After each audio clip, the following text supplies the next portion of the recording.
हमारे यहाँ तो जन्माष्टमी आने वाली होती है, 15 दिन 20 दिन पहले से ही तैयारी शुरू होने लगती है कि कान्हा के लिए क्या बनाएं, कैसे डेकोरेशन होगा, बाकी सारी चीज़ें। अगर आप बाज़ार का केक लाते हैं कान्हा के जन्मदिन पर तो ऐसा मत करिए, घर पर बनाइए बिना घी तेल या मावा के, या बिना कोई आटा मैदा के, एकदम सुपर सॉफ्ट एकदम फ्लफ़ी से केक, वो भी कढ़ाई में आसानी से बना सकते हैं और इसका टेस्ट बहुत औसम है।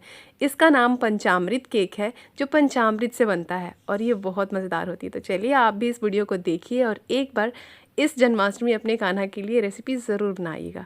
त्योहारों में ना एक चीज़ बहुत अच्छी लगती है, जैसे ही आप घर से बाहर निकलो दुकानें एकदम भरी होती है रंग बिरंगी चीज़ों से। और जब जन्माष्टमी आती है तो पूजा की दुकानों पर तो इतने सारे तमाम तरह की चीज़ें, अलग अलग वैरायटी और अलग डिज़ाइंस के होते हैं ना कि जी करता है बस सारे ही खरीद लो। लेकिन सारे मैं खरीद के करूँगी क्या, तो मैंने भी बहुत सारी आज शॉपिंग करी है। भीड़ शुरू हो जाए इससे पहले ही मैं सारी शॉपिंग करके रेडी कर लेती हूँ, जिससे क्या होता है वैराइटीज़ भी बहुत मिल जाती हैं और आपको समय भी, आप आराम से शॉपिंग कर सकते हैं। तो मैं आज ही लेने आई हूँ, देखिए कोई भी नहीं है शॉप पे और मैंने सारी चीज़ें खरीद ली हैं। जो भी डेकोरेशन का सामान है वो सब मैंने यहाँ पर इकट्ठा कर लिया है। अभी जब धीरे धीरे भीड़ हो जाएगी ना तो हमें अपनी पसंद की चीज़ें भी नहीं मिलती और जो बची हुई चीज़ें होती हैं ना उन्हीं से काम चलाना पड़ता है। तो आप भी शुरुआत में ही सारी चीज़ें खरीद करके इकट्ठा कर लो। फिलहाल चलिए हम अपनी रेसिपी पर फोकस करते हैं। आज इस केक को बनाने के लिए मैंने लिया है सूजी यानी रवा। रवा की जगह पर आप समा चावल का यूज़ कर सकते हैं या फिर व्रत का कोई भी आटा।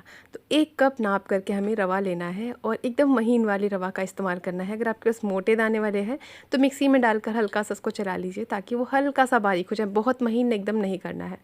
अब एक बैटर बनाएंगे यानी पंचामृत का घोल बनाएंगे। इसके लिए एक बड़े से बर्तन में मैंने डाल दिया है आधा कप दही। ये गाय का दही मैंने लिया है, स्पेशली पंचामृत वाला केक बनाने के लिए हमें गाय के दही का इस्तेमाल होता है और गाय के दूध का भी। दही को मैंने अच्छे से फेंट लिया है और अब इसमें डालेंगे आधा कप ही दूध और इन दोनों को हमें अच्छे से मिक्स करना है। पहले ही आप दूध डाल देंगे दही के साथ तो वो अच्छे से घुल नहीं पाएगा, इसलिए पहले इसको घोल लें और उसके बाद दूध डालें। 2 चम्मच डालेंगे गंगा जल और अब डालेंगे शहद। यहाँ पर मेरे पास जो शहद है वो बहुत थोड़ी मात्रा में मेरे गांव से आता है और ये बिल्कुल रॉ ऑर्गेनिक हनी होता है, तो मैं वही यूज़ करती हूँ। अभी मेरे पास ख़त्म हो गया है तो 2 से 3 चम्मच मैं शहद ऐड करूँगी। वैसे ये पूरी केक शहद से बनाई जाती है, कोई चीनी वगैरह नहीं डाली जाती। तो मेरे पास शहद कम था, फिर भी हम चीनी का इस्तेमाल तो करेंगे ही, लेकिन नॉर्मल चीनी नहीं, ये है ताल मिश्री। ये जो होती है ना बहुत ही शाइनी सा जेमस्टोन की तरह चमकती है। मैंने इसको पाउडर बना के रखा है और ये ताड़ के फलों से बनाई जाती है।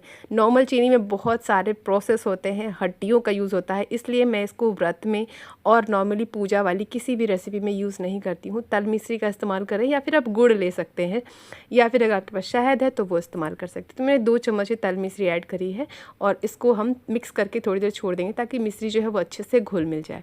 अब हम यहाँ पर ओखली में डालेंगे फ्लेवर के लिए थोड़ी सी इलायची और केसर के धागे, जिससे कि हमारे केक में ना बहुत ही बढ़िया फ्लेवर भी आएगा और केसर की वजह से हल्का सा येलो कलर भी आएगा। तो यहाँ पर अगर आप गुड़ का इस्तेमाल कर रहे हैं तो जो केसर का कलर है वो अच्छे से नहीं आ पाएगा। अगर आप गुड़ से बना रहे हैं तो थोड़ा सा डार्क कलर हो जाएगा। मैंने फ्लेवर के लिए केसर और इलायची दोनों को अच्छे से कूट करके क्रश कर लिया। बहुत महीन नहीं करना, थोड़ा दरदरा भी रहेगा तो चलेगा। पाउडर हमारा ये रेडी है, इसको हम डाल देंगे हमारी ये घोली हुई पंचामृत के साथ में।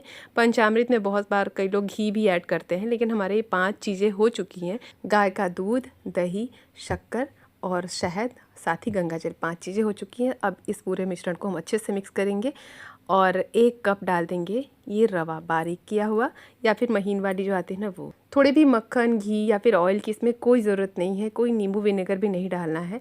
सारी चीज़ों का मेज़रमेंट आप ध्यान रखेंगे ना तो केक एकदम सुपर सॉफ्ट और बहुत बढ़िया बनेगा। मैंने सूजी को डालकर अच्छे से मिला लिया है। अब मिक्स करने के बाद इसको 2-3 मिनट के लिए ढक के छोड़ देंगे ताकि सूजी बहुत अच्छे से फूल जाए। बाद में अगर लगे कि गाढ़ा हो गया तो 2-3 चम्मच पानी या गंगा जल मिला सकते हैं। चलिए अब हम इसको कैसे कुक करना है, बेक कैसे करना है वो बताते हैं। तो सबसे पहले लेना है एक 5 प्लाई की कढ़ाई, यानी जो मोटी से मोटी भारी से भारी तली वाली कढ़ाई होगी ना वो लेना है और फ्लेम को एकदम कम कर देना है। इतने ही कम पे पूरा केक हमारा 35 से 40 मिनट तक तैयार होगा। बिल्कुल भी फ्लेम को कम या ज़्यादा नहीं करना है, इसी एक फ्लेम पे हमें इसको पकाना है। मैंने फ्लेम कम कर दिया, एक तवा रख दिया है और उसके बाद इस कढ़ाई को रख करके ढक देंगे और इसको 2-3 मिनट के लिए गर्म होने देंगे, प्री हीट होने देंगे। केक को बनाने के लिए केक टिन लीजिए, टिफ़िन लीजिए या जो भी बर्तन में आप बनाना चाहते हैं जिस भी डिज़ाइन के, उसको ले लीजिए। उस पर कोई घी तेल नहीं डालना है। एक बटर पेपर या फिर कोई सा भी आप पेपर को बेस में लगा देंगे ना तो बहुत आसानी से केक बाहर निकल जाएगा, आपको मशक्क़त नहीं करनी पड़ेगी और केक ये टिन में चिपकेगा नहीं, क्योंकि हमने इसमें ऑयल घी कुछ भी ऐड नहीं किया है। अब इस बैटर को अच्छे से फेंट लीजिए। थोड़ा सा ये गाढ़ा हो गया है, इसको लाइट और फ्लफ़ी करने के लिए मैं डाल रही हूँ 1 टीस्पून बेकिंग पाउडर और हाफ़ टीस्पून बेकिंग सोडा। दोनों का मेज़रमेंट ध्यान रखिएगा, कोई भी गड़बड़ मत कीजिएगा। और अब इसमें डाल देंगे हम 2 चम्मच जितना ये गंगा जल, या फिर नॉर्मल पानी डाल सकते हैं, या फिर दूध भी डाल सकते हैं। अच्छे से अब इस पूरे बैटर को हमें फेंटना है, ज़्यादा ओवर बीट नहीं करना है, बस मिक्स कर लीजिए और फटाफट इसको ट्रांसफ़र कर देंगे हमारे ये केक टिन में, जिसको हमने पहले से तैयार कर रखा था। कंसिस्टेंसी आप देख सकते हैं, बहुत पतला या बहुत गाढ़ा नहीं होना चाहिए। अगर बैटर पतला होगा तो ये अच्छे से पकेगा नहीं और सेंटर में थोड़ा सा बैठ जाएगा या फिर कच्चा रह सकता है, और हार्ड होगा तो अच्छे से फ्लफ़ी नहीं होगा। तो इस चीज़ का ध्यान रखिएगा कि मेज़रमेंट आपकी एकदम परफेक्ट हो, ताकि केक भी एकदम परफेक्ट बने। अच्छे से टैप कीजिए और थोड़ा सा डेकोरेट कर लेंगे ताकि हमारा केक एकदम बढ़िया बने। अगर आप आइसिंग करना चाहते हैं अलग अलग क्रीम से तो ज़रूरत नहीं है गार्निश करने की, बाकी ऐसे ही आप सर्व करना चाहते हैं तो थोड़ा सा पिस्ता या फिर ड्राई फ्रूट से गार्निश कर लीजिए। मैंने थोड़ी सी पिस्ता, नारियल का बुरादा और थोड़ी सी केसर इसके ऊपर डाली, कि इसमें फ्लेवर हम केसर का ही ऐड कर रहे हैं, तो केसर तो ज़रूर से होनी चाहिए। और बस इसको चलिए फटाफट से हमने जो प्री हीट करके रखा था ना कढ़ाई, इसके अंदर रख देंगे। तो 5 मिनट लगभग हुए हैं हमें इस कढ़ाई को गर्म होते हुए। केक टिन को रखें और ढक्कन लगाकर हम इसको लगभग 35 से 40 मिनट तक धीमी आंच पे कुक करेंगे।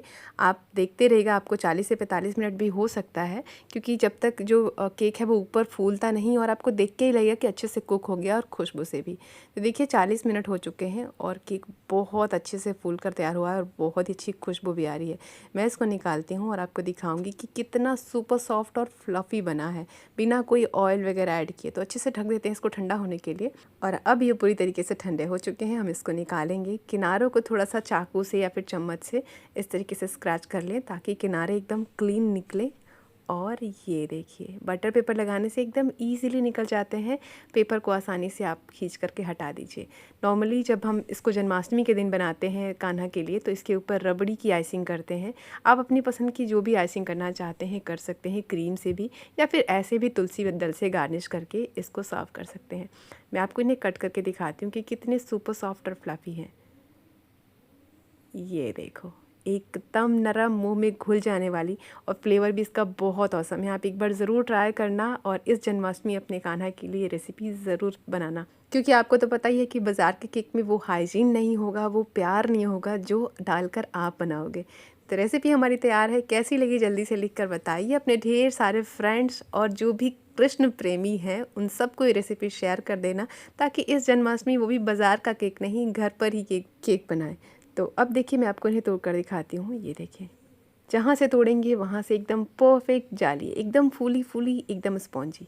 देख रहे हैं, पता ही नहीं चलेगा कि कोई इसमें ऑयल नहीं डला है, कोई आटा नहीं डला है, कोई मैदा नहीं डला है, और फिर भी इतनी आसानी से बनी है। रोज़ की नई नई मज़ेदार रेसिपीज़ देखने के लिए चैनल को फॉलो या सब्सक्राइब कर लेना, ताकि कोई भी रेसिपी आपसे मिस ना हो। तो जल्दी से बनाओ, इंजॉय करो। कल फिर मिलूँगी और एक नई रेसिपी के साथ। तब तक के लिए take care and bye bye.